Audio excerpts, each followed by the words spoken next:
Bonjour, je suis Meggy Djintoueladze, professeure de français de l'école publique 175.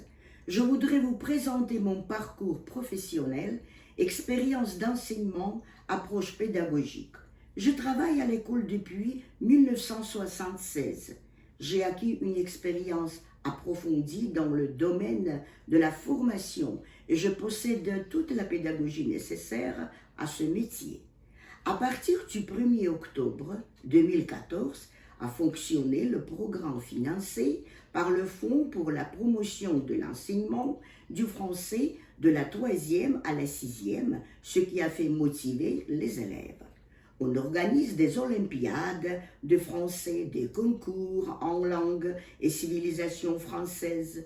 Il existe aussi un atelier, théâtre francophone, où on met en scène les pièces d'Henri Rocard, celles de frères Grimm, les musiciens de Brême, etc.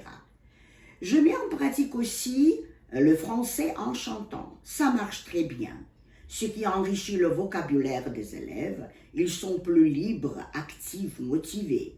J'utilise une approche actionnelle. Ce modèle s'appuie sur l'approche communicative qui rend les élèves plus actifs, responsables. L'approche actionnelle propose aux élèves de s'entraîner à ces différentes activités en visant les objectifs suivants.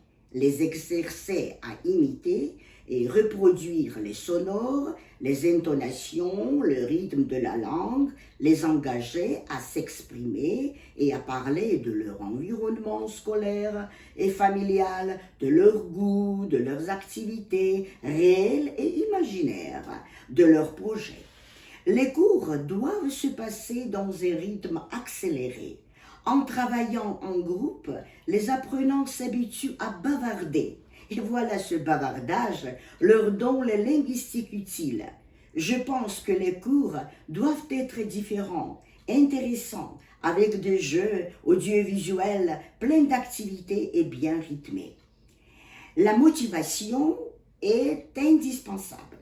Pour cela, je fais en pratique les TIC, Technologies de l'information et de la communication. Ce qui, en plus de donner accès à une quantité impressionnante d'informations, d'images, de musique, etc.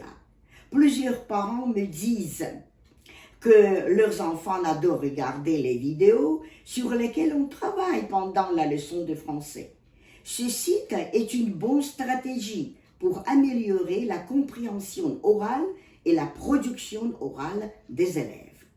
Et pour conclure, l'utilisation de TIC est donc primordiale si l'on veut susciter le plaisir d'apprendre et développer la créativité. Et ici, tout est possible en classe. Dessin, musique, jeux, etc. Eh bien, profitons-en. Merci pour votre attention.